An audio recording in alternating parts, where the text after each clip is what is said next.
رافضی یہ چاہتا ہے کہ کسی طرح حضرت معاویہ رضی اللہ تعالیٰ عنہ کی ذات کو پروپیگنڈا کر کے سازش کر کے ان کو قابل تان بنایا جائے، ان کو قابل گرفت بنایا جائے۔ جب حضرت معاویہ قابل گرفت ہوں گے، جب حضرت معاویہ کے بارے میں لوگوں کا بغض آئے گا تو ایٹومیٹکلی ان کا یہ ذہن بن جائے گا کہ وہ بندہ جو خود فاسق ہے، وہ بندہ جو خود فاجر ہے، وہ بندہ جو شرابی ہے، اس نے قرآن لکھنے کے اندر بھی تو کوئی ڈنڈی ماری ہوگی نا۔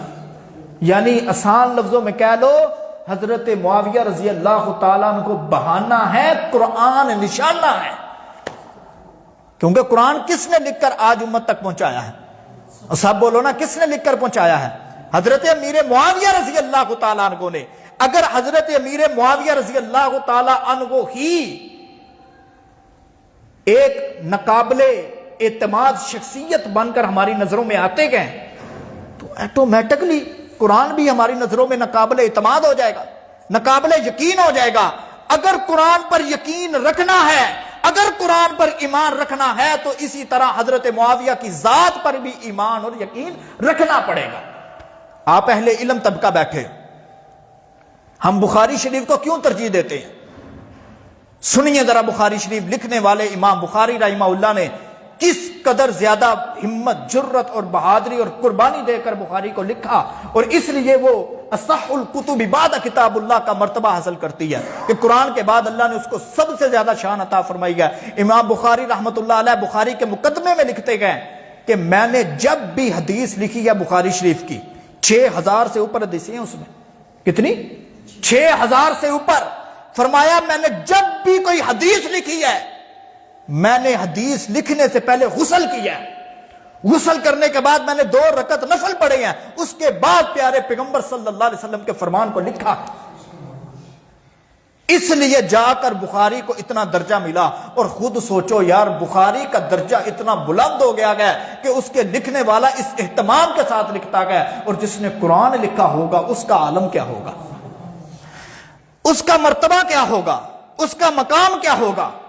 اس لیے یہ مورخین کے طریقوں کے پیچھے نہ بھاگ جایا کریے، ان کو اہمیت نہ دیا کریے۔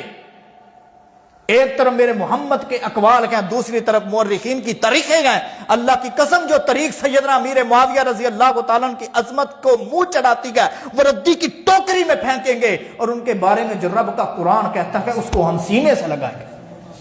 اس لیے کبھی پریشان نہ ہوا کرو کہ فلاں نے کیا لکھ دیا، فلاں نے کیا لکھ دیا، کیونکہ میں اکثر کہا کرتا ہوں کسی بھی صحابی کے بارے میں فردن کوئی بھی حدیث نہ آتی ان کے دفاع میں، یعنی حضرت ابو بکر رضی اللہ عنہ کے متعلق جتنی بھی ان کی شان میں حدیثیں ہیں نہ ہوتی، حضرت عمر، حضرت عثمان، حضرت علی، حضرت حسن، حضرت حسین، حضرت فاطمہ، سب کہہ دو رضی اللہ تعالی عنہم، ان کے متعلق کوئی حدیثیں نہ بھی ہوتی، صرف میرے آقا یہ کہہ دیتے کہ ان سب سے محبت تمہارے ایمان کا حصہ ہے۔